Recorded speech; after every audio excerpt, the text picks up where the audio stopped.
Nancy Fernandez, Abby, Mary Grace,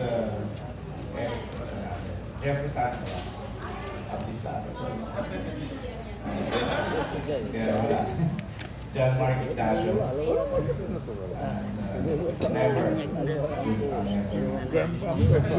Alger, Vince Dario, si Lino Chua, Apuram oy katay bullpen. Okay, so magsisimula na po tayo. So may read this, dear friends and family, we gather here today in the presence of God to dedicate this precious child, Laken Marcus Zelda Matabang, to the Lord. This ceremony is a joyful occasion where we acknowledge the gift of life and commit to guiding this child in the way or in the ways of faith.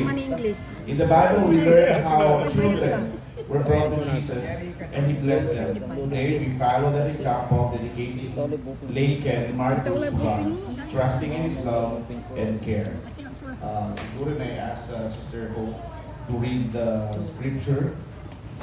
Computer ko lang, baka hindi lang tayo magpapala sa Bible.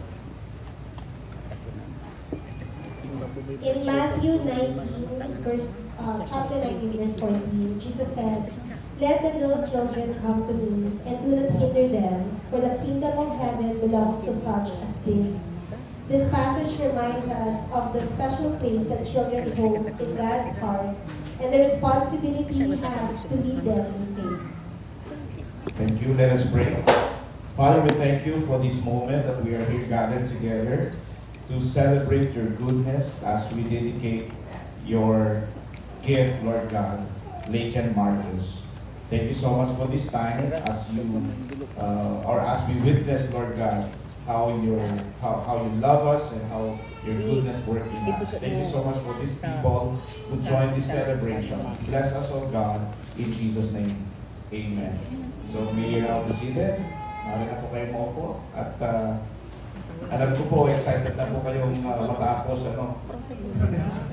para makakain na po ang lahat. But anyways, we are here to dedicate this child, Laken Marcus.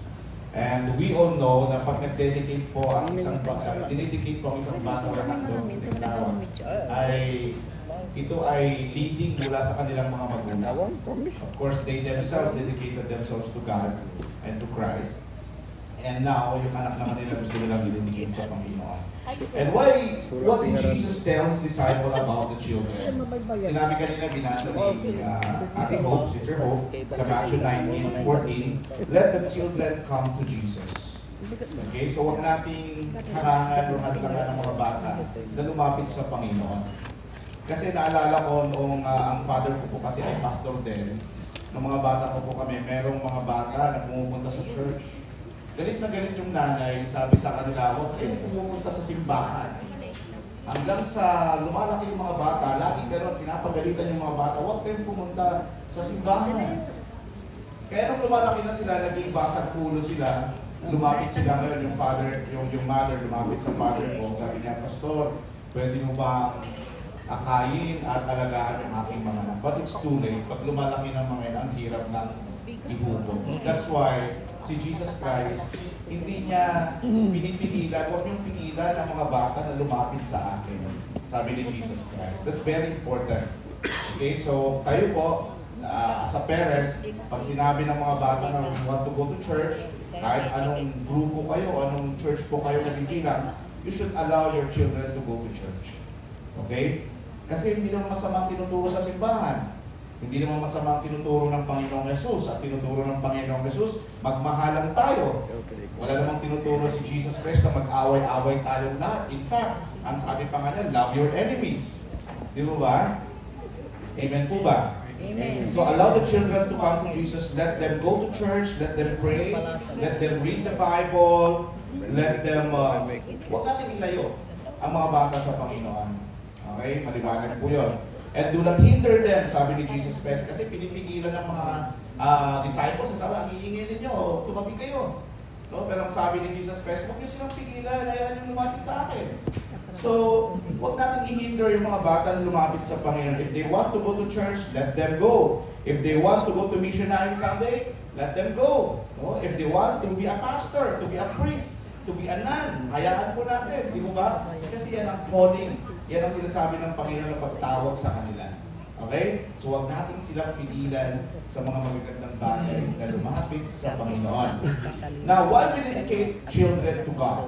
Bakit tayo nagdededicate? Bakit meron tayong ganitong halimbawa ng event sa buhay ng isang bata?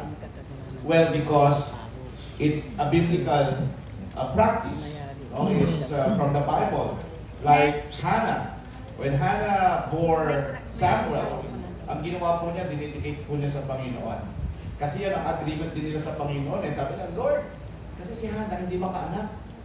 Siya po ay bao. Di ba? Barren woman. Kaya nga nung bless siya ng Panginoon, sabi niya, kung i-bless mo ako, ibibigay ko sa iyo ang anak ko ito. So kaya nung bless siya ng Panginoon ng Samuel, ibinigay niya sa Panginoon, dinedicate niya sa Panginoon. George, Kaya nga si Samuel, if you know the story, nag-stay siya kay Father Eli. Okay? Hindi si Eli Soriano pa. Si Father Eli sa Samuel. Okay?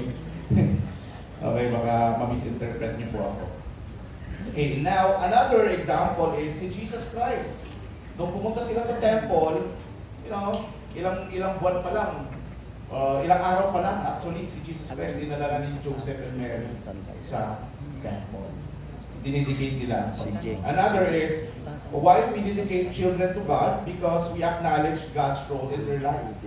Okay? Dedication recognizes that God has planned for each child and that His guidance and blessings are essential for their growth and development. Another reason